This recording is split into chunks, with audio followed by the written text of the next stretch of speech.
Glory to God. Glory to Christ Jesus. Lord God, maraming salamat po Panginoon sa kapatiran Lord na may mabuting kalooban, kind heart. Ito po Panginoon ay mga pinaglumaang damit at yan, puno po yan.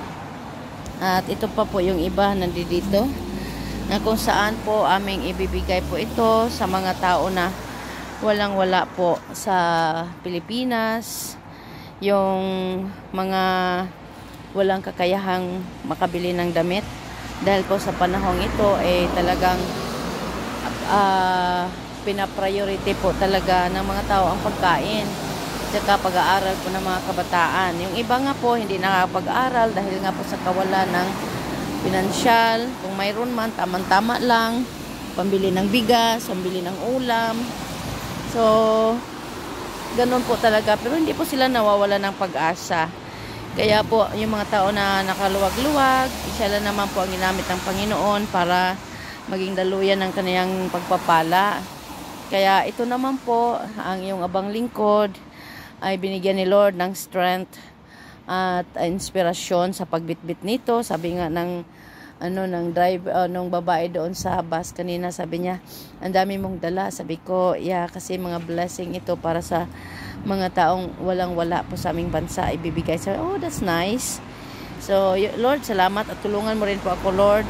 Ikaw rin po, Lord, mag-provide sa akin ng financial para pampadala nito sa boxes, Lord, ha? So, ikaw ang maparangalan, Father God, Yahweh Shaddai, ikaw maparangalan pa sa ating mga ginagawa. Dahil hindi ko ito magagawa kung wala ang grasya at tulong mo. Kaya, Lord, kayo po ang maluwalhati at mapasalamatan sa lahat ng ito. Amen. In Jesus' name, salamat. God bless. God bless po. At narito po tayo ngayon, nag-aabang sa Renisyo. Inaabangan po natin ang number 53 bus. Umuulan pa naman, pero salamat Lord at may nasisilungan tayo dito. Pero maya-maya, tatawid tayo doon kasi doon talaga ang hintuan ng bus doon, no? Sa may dalawang basurahan. Diyan tayo. But for the meantime, kasi wala pa naman, di pa naman time. Dito muna tayo sisilong. Maya-mayang konti tatawid tayo para i-ready natin yung ating pag-aabang doon sa bus. Yes, Lord, maraming salamat, Panginoon. Thank you. Parangalan ka't papurihan, walhatiin. At i-bless mo, Lord, ng siksik, liglig, umaapaw, espiritual, pinansyal, kalusugan, kalakasan, ang kapatid ko na nagbigay nitong mga blessing o zero blessing, O Lord God. Salamat, salamat po. Hindi ko po i-mention ang kanyang pangalan, pero kilala mo po kung sino siya, Lord. Thank you, Lord. Thank you so much. At sa kapatid din po namin, Lord, na nagbigay din po ng pagkain na talagang we are so blessed kagabi sa banding-banding po namin. Sister Pilar, Sister Lorely, Sister Marlita, Brother Mick. Kaya namiss po namin yung isang kapatid na gumawa po nagluto po siya ng maraming masarap na pagkain. Yes.